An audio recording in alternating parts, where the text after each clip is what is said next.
Chioma achọrọ m iwetara unu tata ọtụtụ ilu Igbo. Ilu bụ mmanụ ndị Igbo ji eli okwu. Gee ntị ka ilu dị iche iche.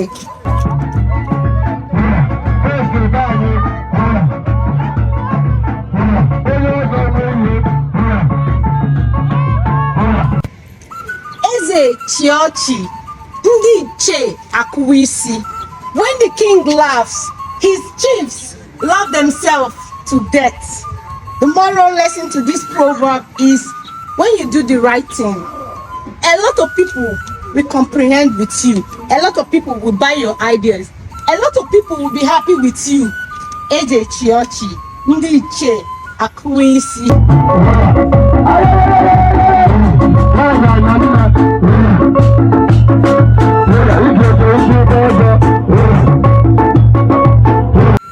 Ugo mara mma adịghị mma mmechi. As a beautiful Adandi Igbo, abụ m ugo mara mma and adịghị m mma mmechi, so I should not be stained. A beautiful bird should not be stained.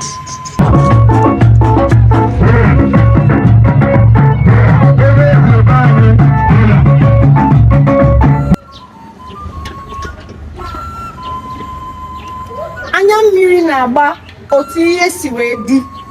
People feel the impact of something according to the gravity of that.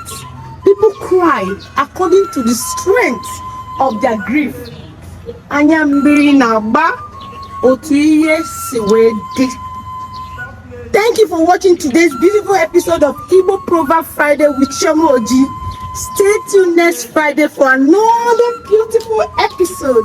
See you next Friday. Adandi Igbo. Don't do like that. I will not look good. Yeah, just yes. Yeah, you not go to my side.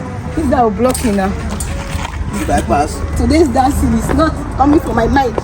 It's not coming from my mind, but I'll be dancing. Eze chịa ọchị, ndị ichie akụwa isi. When a king laughs, the king's men and the chiefs will fall down and burst in different laughter. Wait, that is not correct. Please. I'm tired.